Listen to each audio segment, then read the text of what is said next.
ছোট গ্রামের এক কোনায় একটা গরিব দাদি থাকত।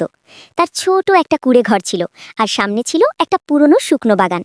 দাদি প্রতিদিন সকালে গাছগুলোতে পানি দিত, যদিও বেশিরভাগ গাছই শুকিয়ে গিয়েছিল। গ্রামের মানুষ হাসতো আর বলতো, এই শুকনো গাছগুলোতে পানি দিয়ে কী লাভ? কিন্তু দাদি সবসময় বলতো, প্রকৃতির যত্ন নিলে একদিন সে তার উপহার দেয়। একদিন রাতে দাদি বাগানে পানি দিচ্ছিল। হঠাৎ সে মাটির নিচে একটা ছোট জলজলে বীজ দেখতে পেল।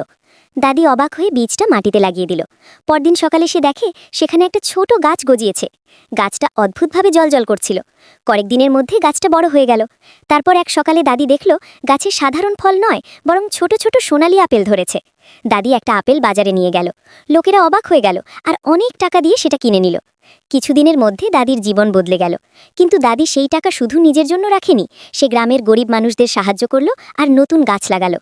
একদিন সকালে দাদি দেখল সেই জাদুর গাছটা আর নেই, শুধু একটা ছোট লেখা পাথরে খোদাই করা ছিল, যে মানুষ প্রকৃতি আর অন্য মানুষকে ভালোবাসে তার জীবনেই আসল জাদু ঘটে।